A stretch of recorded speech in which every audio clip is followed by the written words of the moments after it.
के मझधार में स्त्री ही स्त्री की सबसे बड़ी ढाल होती है। इस जुमले को सच साबित करने वाली ये हैं जानी मानी समाज सेविका, लेखिका, अध्यापिका और मीडिया कर्मी वर्तिका नंदा, जिन्होंने अपना पूरा जीवन औरतों के उत्थान के लिए समर्पित कर दिया है।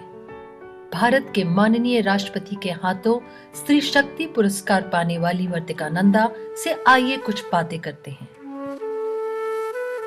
ये असल में एक लंबी यात्रा रही। 90 के दशक में जब मैं एक टेलीविजन चैनल के साथ जुड़ी थी, जो हिंदुस्तान का उस समय का सबसे बड़ा टेलीविजन चैनल था, मुझे मौका मिला कि मैं इस देश की शायद पहली ऐसी पत्रकार बनी जिसे क्राइम बीट का हेड बनाया गया।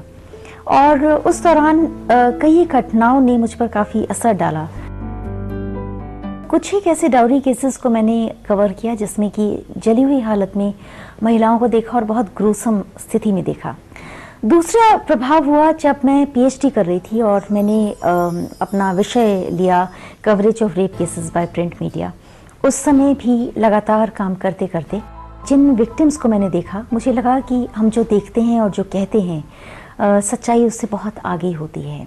जब मैं कविताओं के संकलन पर काम करने लगी और किताब जब मैं छपने दे रही थी, मैंने ये महसूस किया कि मेरे चाहने या ना चाहने के बावजूद ज़्यादातर कविताएं अपराध के आसपास की हैं और मैंने उसका नाम रखा थी हूँ रहूँगी। और तब इस कविता को मैंने लिखा, नानकपुरा कुछ नहीं भूलता। इस फिल्म को बनाने के बाद जब मुझे बार बार देश भर से बहुत सी महिलाओं के फ़ोन आने लगे, चिट्ठियाँ आने लगीं, तब मुझे महसूस हुआ कि दर्द वाकई उससे भी कहीं ज़्यादा है जो मैंने महसूस किया था। मैं बार बार कोशिश करती रही कि फिल्म के ज़रिए या कविताओं के ज़रिए या अपने लेखन के ज़रिए इस समाज की हर औरत को और हर एक ऐसे पुरुष को जो बराबरी पर कोई भी भरोसा रखता है या महिला पर हिंसा न करने पर भरोसा रखता है, उन लोगों को जोड़कर किसी हिम्मत के एक माहौल को बनाया जाए। कहने को 498 ए है, कहने को डोमेस्टिक वायलेंस एक्ट है। औरत जब उसका इस्तेमाल करती है तो डिफेमेशन शुरू होती है कि वो शायद मिसयूज कर रही होगी। ये तमाम सवाल उन कानूनों के लिए क्यों नहीं आते जिनका इस्तेमाल और दुरुपयोग पुरुष करता रहा? और क्या कोई पॉसिबिलिटी है, क्या सरकार ये इंश्योर कर सकती है कि जो विक्टिम्स हैं उन्हें मेन स्ट्रीम में लाया जाए? विक्टिम से पूछा जाए इस सिस्टम में कमी क्या है, क्या बदला जाए, कैसे बदला जाए, कहां से बदला जाए?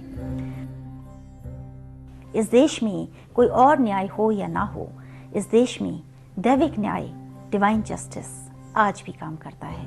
इसलिए मैं सलाह ये देती हूँ कि सबसे पहले अपनी हिम्मत को बांध लीजिए। ये जान लीजिए कि इस तरह की साजिशें होंगी, बार बार होंगी, क्योंकि सच के साथ खड़े होने में समय भले ही लगता हो, लेकिन सच जानने के बाद जो लोग साथ खड़े होते हैं वो ताउम्र साथ निभाते हैं। फ्लेविया, मैंने आपकी किताब पढ़ी है और मैं ये मानती हूँ कि ये हमारे वक्त का एक बहुत ज़रूरी डॉक्यूमेंट है। डोमेस्टिक वायलेंस पर इस तरह से खुलकर इतनी हिम्मत के साथ बहुत कम महिलाओं ने लिखा है। एक बात और है फ्लेविया, जब मैं आपकी किताब पढ़ रही थी बार बार ख्याल आ रहा था मुझे, एक कहावत है जो ये कहती है कि अगर एक महिला दूसरी औरत का साथ नहीं देती तो उसके लिए नरक में जगह वाकई में संभली हुई रहती है। आप जैसी महिलाएं जो और दूसरी महिलाओं का साथ दे रही हैं, उन्हें देखकर वाकई मन में तसल्ली होती है, क्योंकि अगर हर तीसरी औरत पीड़ित है तो बाकी दो महिलाओं का ये काम बनता है कि वो उनका साथ दें। और जो लोग इस प्रोग्राम को देख रहे हैं, जो पुरुष इस प्रोग्राम को देख रहे हैं, मैं उन पुरुषों को सलाम करना चाहूँगी जिन्होंने आगे बढ़कर महिलाओं की हिम्मत को वाकई बढ़ाया है। ऐसे पुरुषों की कोई कमी नहीं जिन्होंने अच्छे मन से, अच्छी नीयत से अपने साथी को सम्मान भी दिया और अपने साथी को वो जगह भी दी जिसकी वो हकदार हैं। इसलिए आपके लिए कुछ एक पंक्तियाँ।